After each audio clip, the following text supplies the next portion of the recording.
All right, so this is F, right? We have the equation that we did last time. Oh, you can't see that? All right, there you go. All right, keep it down a little bit. Thank you. There we go. So this is the equation we used last time, right, to find the foci. All right. Now, what this means is it says the equation is centered at the origin, just like you said a second ago. That tells us our equation is going to be like this because it's not shifted side to side, right? We also know we always write it equal to 1. Don't forget the equals 1. That's a pain in the neck on these. Some people get it all right and they'll forget to type equals 1. All right, now what else do we see? All right, so first of all, the foci is on the x-axis, right? Yes. So over here, I'm just going to write x is the major on this problem. X is the major axis this time around. That means the y is the minor axis. Why does that matter? Well, over here, it tells us that the co-vertices, that's like the edge of the ellipse. So like this is up 4 and down 4. That's what that is. So this is a y. It's a y coordinate. And the y is the minor axis. Right? Exactly. So, right. So here you go. We know that y is the minor. We also know that the major, when we write this equation, is P. And the minor is Q. Right? So that's the determination you have to make. It all depends on where are the foci. Foci on this one are on the x-axis. So that tells me the x is the major, the y is the minor. So now I'm going to use this equation up here to, solve for what else I need. All right, so I got 3 squared is my f. What do I know? Well, I know that the y is the minor. That's p squared. So that's minus 4 squared. What I don't know, it's q squared, my fault. I don't know p. Now, really quick here we go. I could have also right away, since this was on the y-axis, put this down here.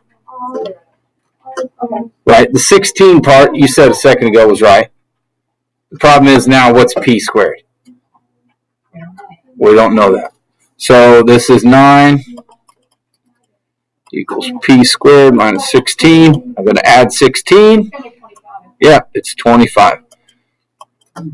There we go. Now it's not asking us what the radius is, right? It's asking us what's the equation. So I don't have to take the square root of 25. Right, the equation is a squared here and b squared there. So let's do one more. Oh, whoa.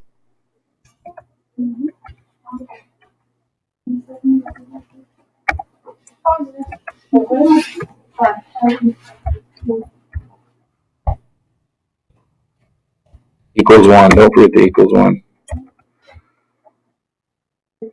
Okay, one more. It's the foci here. So the foci are on the y. That tells me the y is the major. It also tells me that f squared is 63. Right, if I square root, it just goes away. All right, vertices are here. So this is on the y. This is telling me that since y is the major, that's right, p, right, in this formula, remember p is the bigger of the two, p squared is 91, right, when we square that sucker. All right, so here we go. What can we write so far? We got, it's centered at the origin again, so x squared.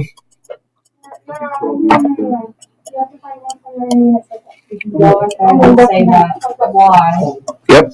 Y is 91 right here. And now we have to solve for what's going to be under x. So f squared is 63. Right. P squared is 91 minus something is 63, right? 91 minus something. So what could you subtract to end up with 63? Quick way to do it is just subtract. I know it's going to be a negative, but it really doesn't matter.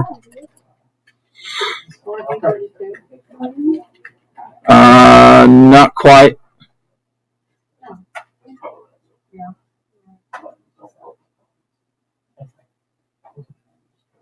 28. Bingo. There you go. So there's your equation. Alrighty. Deal? Okay. Good enough. That's it.